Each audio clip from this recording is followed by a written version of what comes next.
ایک چینی فلسفی کہتا ہے جب کوئی فرد ترقی کی سیڑھیاں چڑھتا ہوا اوپر جا رہا ہو تو اس کو چاہیے کہ راستے میں جو بڑا چھوٹا ملے اس سے جھک کر ملتا جائے، کیونکہ اگر خدا نہ خواستہ اوپر جا کر پیر پھسلا اور کلا بازیاں کھاتے ہوئے واپس آنا پڑا تو راستے میں یہی لوگ ملیں گے۔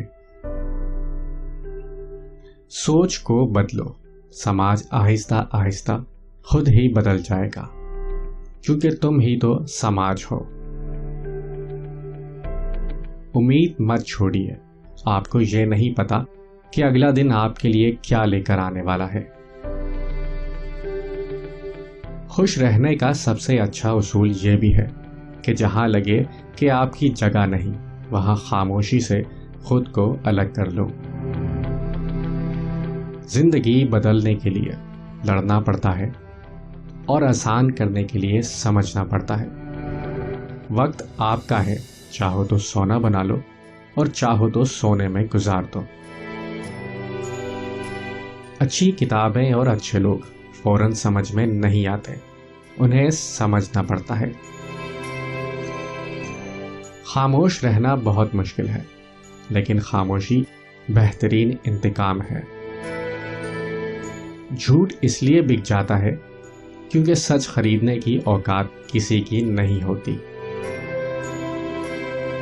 لوگوں سے ڈرنا چھوڑ دو، عزت اللہ تعالیٰ دیتا ہے، لوگ نہیں۔ کامیابی ہمیشہ ناکامیوں کے بعد آتی ہے۔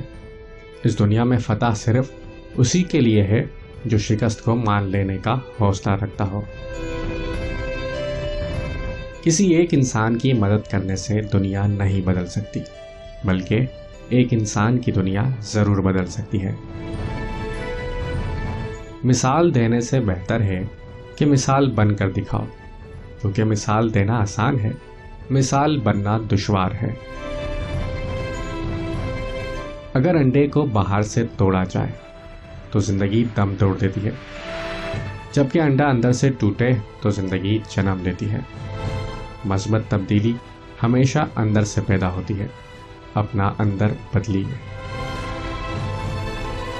برداشت بزدلی نہیں ہے، بلکہ زندگی کا ایک اہم اصول ہے۔ جس دل میں قوت برداشت ہے وہ کبھی بھی ہار نہیں سکتا۔ آپ سیکھنا چاہیں تو آپ کی ہر غلطی آپ کو سبق دیتی ہے۔